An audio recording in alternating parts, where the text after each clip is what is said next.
Mali, le groupe Wagner au Mali. Rapport de la violence et tuerie des civils au Mali publié le 2 octobre 2022 par Miadjo. Ciblage des civils au Mali. Les forces de Wagner ont commencé à opérer au Mali à la fin de 2021 dans un contexte d'éloignement des partenaires internationaux traditionnels de la junte militaire malienne à la suite du coup d'État de mai. En juin 2021, citant le coup d'État, la France a décidé de réduire sa présence militaire au Mali et de mettre fin aux opérations conjointes avec les forces de l'État malien. BBC, 3 juin 2021, Al Jazeera, 3 mai 2022. En janvier 2022, les tensions avec les partenaires traditionnels se sont encore aggravées après que la Communauté économique des États de l'Afrique de l'Ouest, CEDEAO, a imposé de nouvelles sanctions au Mali. Al Jazeera, 9 janvier 2022. Le Mali a riposté en refusant aux forces internationales l'accès à son espace aérien, DW, 20 janvier 2022, en expulsant les troupes danoises.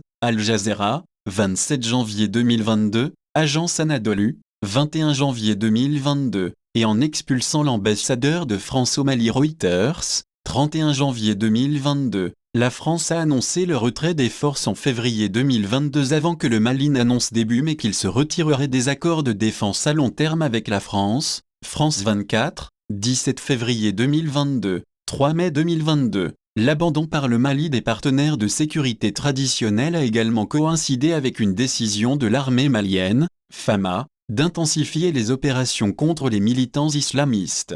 Le recentrage est intervenu après que les FAMA se sont retirés des opérations contre les groupes militants islamistes pendant la majeure partie de 2021. Pour en savoir plus, voir les 10 conflits à craindre d'Akhled en 2022, le Sahel. Wagner a joué un rôle important dans l'escalade de cette activité. Dans un contexte d'opérations militaires accrues, Wagner et les FAMA se sont livrés à de multiples attaques meurtrières visant des civils. Le groupe Wagner a été impliqué dans des attaques visant des civils dans les régions de Mopti, Ségou, Tombouctou et Koulikoro, voire la carte ci-dessous, qui sont des zones centrales de la Jama'a Nusra al-Islam ou al-Muslimin, JNIM, affiliée à Al-Qaïda. La Cled enregistre près de 500 civils tués dans ces attaques, dont le massacre de centaines de civils à Moura dans la région de Mopti fin mars 2022. Dans l'ensemble, 71% de l'engagement de Wagner dans la violence politique au Mali a pris la forme de violences ciblant des civils.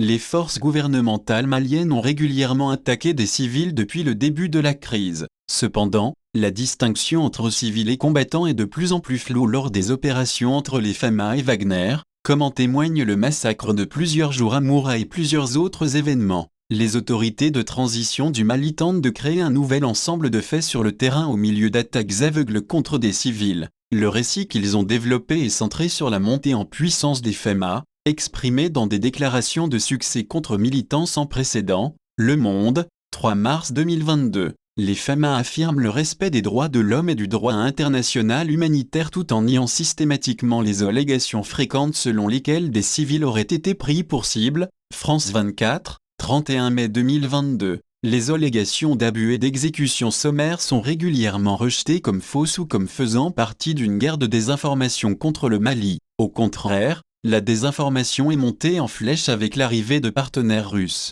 La France affirme avoir déjoué une tentative de Wagner d'organiser une fosse commune près de la ville de Gossi pour discréditer les forces françaises, affirmant que les corps ont été abandonnés après que les Français ont remis le camp militaire de Gossi au FAMA. Le Monde, 23 avril 2022. L'implication de Wagner contribue à créer un climat de peur, car la critique des FAMA, la remise en cause de son récit de montée en puissance ou les reportages sur Wagner sont tacitement interdits, et les autorités maliennes nient catégoriquement la simple présence de Wagner.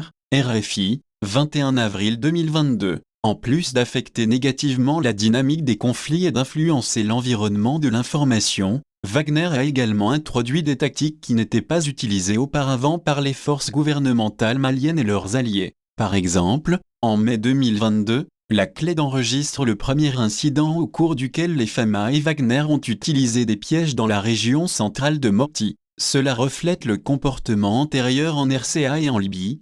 The Guardian, 26 mai 2022. Les attaques contre des civils par le groupe Wagner ont principalement ciblé les communautés Peul. De la même manière que la communauté Peul en RCA, Wagner et les forces de l'État ciblant les communautés Peuls au Mali ont été motivés par leurs liens perçus avec des groupes armés. Plus particulièrement, les Peuls ont été stigmatisés pour leurs liens perçus avec le militantisme islamiste par le biais du JNIM et de ses affiliés. Pour en savoir plus, voir Sahel 2021, Communal Wars, Broken Sea Zephyr, and Shifting Frontline. Contrairement à l'activité du groupe Wagner, le ciblage des civils représente moins de 20% de l'engagement total de l'État dans la violence politique au cours de la même période. Malgré cela, les opérations aux côtés des mercenaires de Wagner ont entraîné une augmentation des événements de ciblage de civils impliquant les forces de l'État. En mars 2022, la CLED enregistre les niveaux les plus élevés de ciblage de civils impliquant les forces de l'État depuis le début de 2020, lorsque les forces de l'État ont tué des dizaines de civils lors d'opérations de contre-insurrection. Pour en savoir plus, voir le rapport de la CLED sur les atrocités de l'État au Sahel. De manière significative, les opérations aux côtés du groupe Wagner ont également vu les décès de civils impliquant les forces de l'État grimper à des niveaux dépassant de loin ceux du début de 2020. Le fait que le groupe Wagner perpètre la majorité de ses ciblages civils aux côtés des forces étatiques représente une dynamique substantiellement différente du contexte de la RCA, dans lequel la majorité des ciblages civils de Wagner exclut les forces étatiques. La décision des forces de l'État malien de continuer à opérer et à perpétrer des violences ciblant des civils aux côtés du groupe Wagner est révélatrice de leur moindre dépendance à l'égard des partenaires militaires traditionnels, qui ont publiquement fait part de leurs inquiétudes concernant les abus du groupe Wagner. France 24, 22 avril 2022. De plus, la junte militaire a activement entravé les opérations de la MINUSMA au Mali, ayant imposé une zone d'exclusion aérienne dans de grandes parties du pays et restreint les mouvements sur le terrain.